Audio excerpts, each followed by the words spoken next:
सभी को प्रणाम प्यारे छात्रों। जैसा कि आपको विदित है कि मैं सावित्रीबाई फुले पर्यावरण एवं शिक्षण संस्थान के अंतर्गत बीए, बीएड और बीएससी बीएड तृतीय वर्ष तथा बीएड द्वितीय वर्ष के द्वितीय प्रश्न का अध्ययन करवा रही हूँ, जिसमें हम द्वितीय इकाई से अध्ययन कर रहे हैं। और आज हम पढ़ेंगे कंप्यूटर सहायक आकलन क्या होता है, यानी कंप्यूटर एडेड असेसमेंट।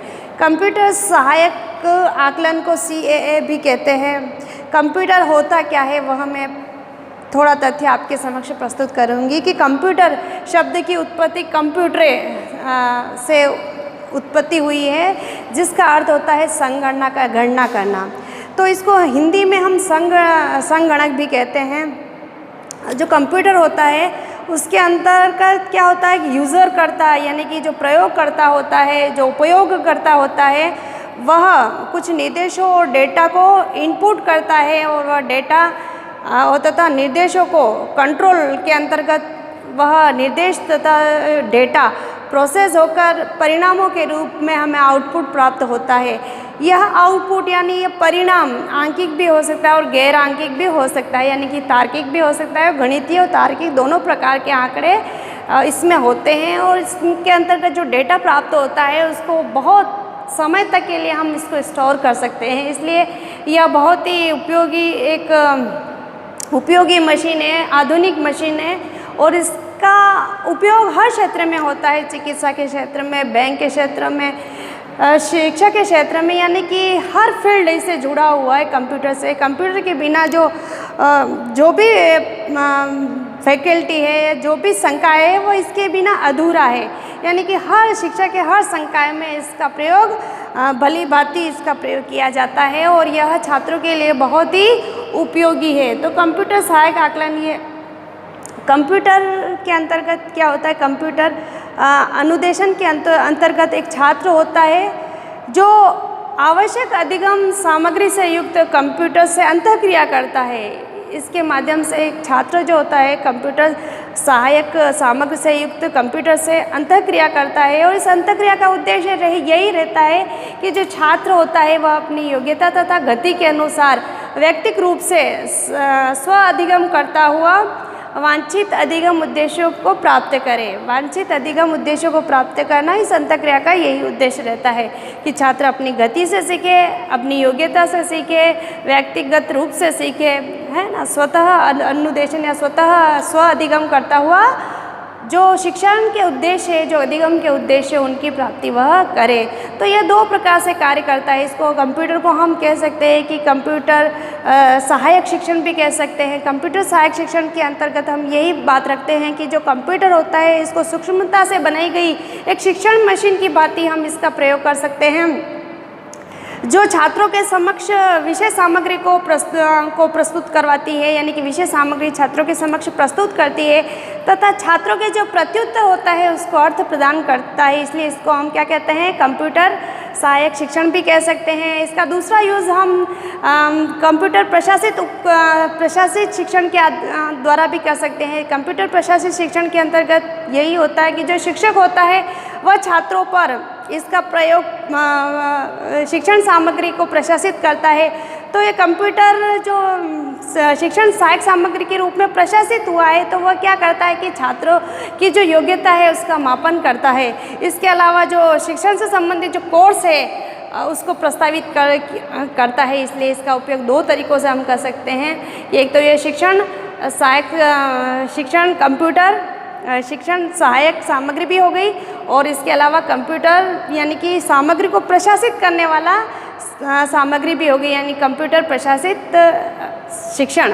इसको यह भी कह सकते हैं, इसका शॉर्ट फॉर्म में CMI भी बोलते हैं। तो यानी कि जो शिक्षक होता है इसको छात्रों पे प्रशासित भी कर सकता है और प्रशासित करता है तो वो छात्रों की योग्यताओं का मापन करता है और जो कोर्स है उसको क्या करता है कि कोर्स शिक्षण संबंधी जो कोर्स है उसको प्रस्तावित किया जाता है और यह छात्रों को जो विषय सामग्री प्रदान करता है और जो अर्थ होता है, जो प्रत्युत्तर जो छात्र देते हैं उसका एक अर्थ प्रदान किया जाता है। तो कंप्यूटर सहायक आकलन एक छात्र के जीवन में बहुत उपयोगी है।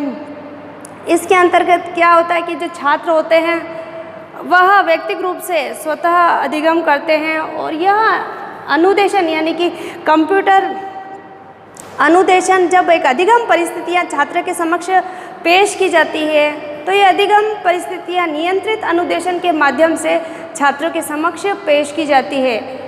तो इसकी एक सबसे बड़ी उपयोगिता यही है कि अगर एक शिक्षक जो होता है, शिक्षक तो भाषा के माध्यम से विषय वस्तु प्रस्तुत करता है और अधिगम करवाता है, यानी कि भाषा के माध्यम से विषय सामग्री को प्रस्तुत करके ही अधिगम करवा सकता है। लेकिन कंप्यूटर के माध्यम से यही होता है कि बिना शिक्षक के भी वह अधिगम सामग्री अधिगम को संपादित करवा सकता है प्रत्येक छात्र पे।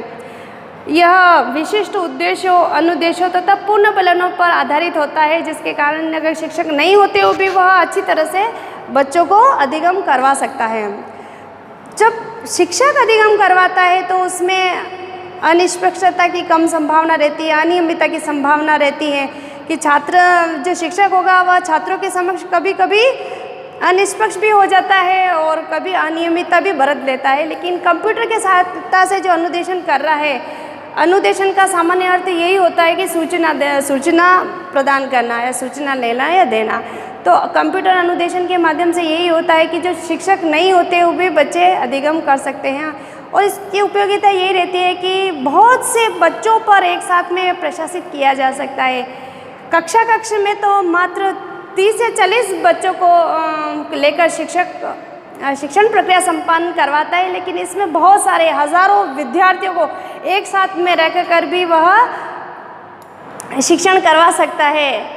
और जो सूचनाएं होती है उनको संचित कर सकता है। जो शिक्षार्थी के जो मूल्यांकन है, शिक्षार्थियों का मूल्यांकन भी इसके माध्यम से हो सकता है। जब अधिगम करते हैं, यानी कि जो छात्र होते हैं जब कंप्यूटर को चलाते हैं, जब अधिगम करते हैं तथा परीक्षण करते हैं, यानी कि स्वयं परीक्षण, जब उनका परीक्षण होता है छात्रों का, तो ये क्या होता है, कंप्यूटर के माध्यम से उनकी रिकॉर्डिंग हो जाती है। रिकॉर्डिंग के माध्यम से जो शिक्षक होता है उसको पता चल जाता है कि उसके व्यवहार को देखकर मूल्यांकन कर सकता है। यानी कि रिकॉर्डिंग किस बात की होगी कि छात्रों के अधिगम तथा परीक्षण के समय रिकॉर्डिंग हो जाती है, तो उसके व्यवहार के संबंधित जो रिकॉर्डिंग होगी, तो शिक्षक क्या होता है उसके रिकॉर्डिंग को देख के उसके व्यवहार का मूल्यांकन कर सकता है। व्यवहार के मूल्यांकन के द्वारा वह अपनी योजनाएं प्रस्तावित कर सकता है, वह योजनाएं अपनी पुनर्निर्मित कर सकता है। उसको पता चल जाता है कि बच्चों के जो व्यवहार हो रहा है,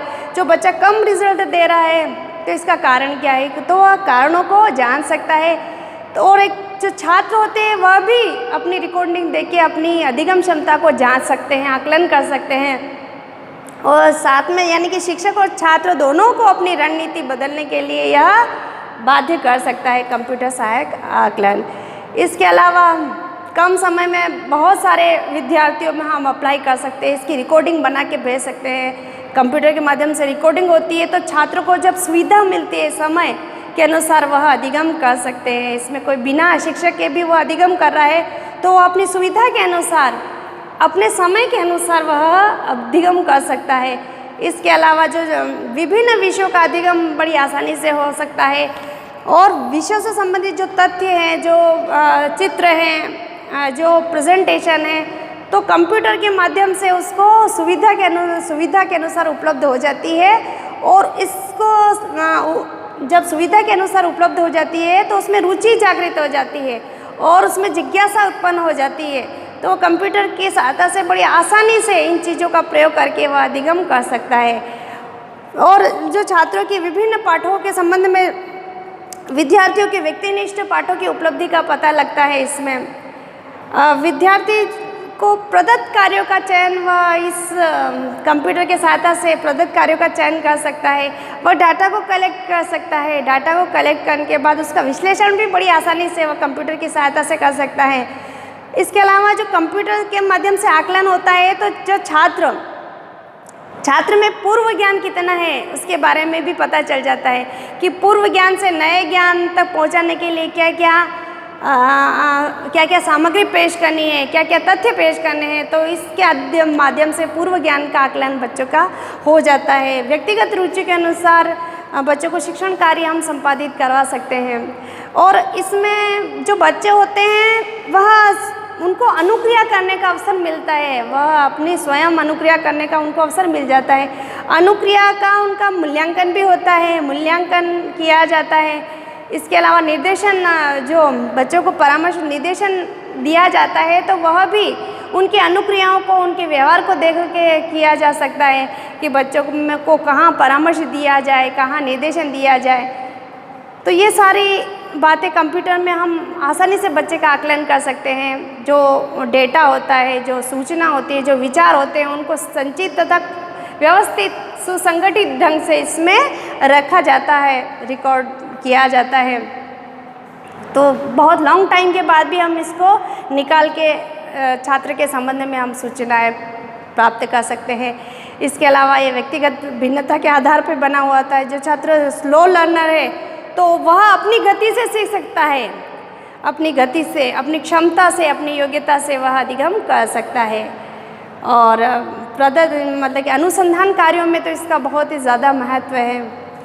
यह जो अनुक्रिया करते हैं, जो छात्र अनुक्रिया करते हैं, उनको पुनर्बलन देता है। तो पुनर्बलन के माध्यम से छात्र की अपनी कमजोरियों का पता चलता है, अपनी प्रगति का वह आकलन कर सकता है। इसके अलावा कंप्यूटर का है जो हर क्षेत्र में कार्य आता है। छात्र में जिज्ञासा उत्पन्न होती है, रुचि उत्पन्न होती है, और वह एक से अधिक तथ्य को प्राप्त करने के लिए भी कंप्यूटर का उपयोग कर सकता है। अनेक विषयों की जानकारी वह हासिल कर सकता है। तो कंप्यूटर सहायक आकलन एक शिक्षार्थी के जीवन में बहुत महत्वपूर्ण है। शिक्षार्थी में यही है कि जो शिक्षक होता है तो वह जब कक्षा में शिक्षण कार्य करवाता है तो थोड़ा नीरसता आ जाती है, समय की बाध्यता हो जाती है, थोड़ी नीरसता आ जाती है। लेकिन इसके माध्यम से छात्र रुचिपूर्वक सीखते हैं, वातावरण में सरसता आ जाती है, छात्र रुचि लेके, आनंद लेके वह कार्य सीखते हैं। तो यह हर शिक्षण संस्थान यह कंप्यूटर के सहायता से अनुदेशन कार्य संपादित करवाता है, जिसमें छात्रों को खुद अपना मूल्यांकन करने का अवसर मिलता है, अपनी उपलब्धियों को जांचने का अवसर मिलता है। तो आज इतना ही, जल्दी ही मिलेंगे, तब तक के लिए धन्यवाद।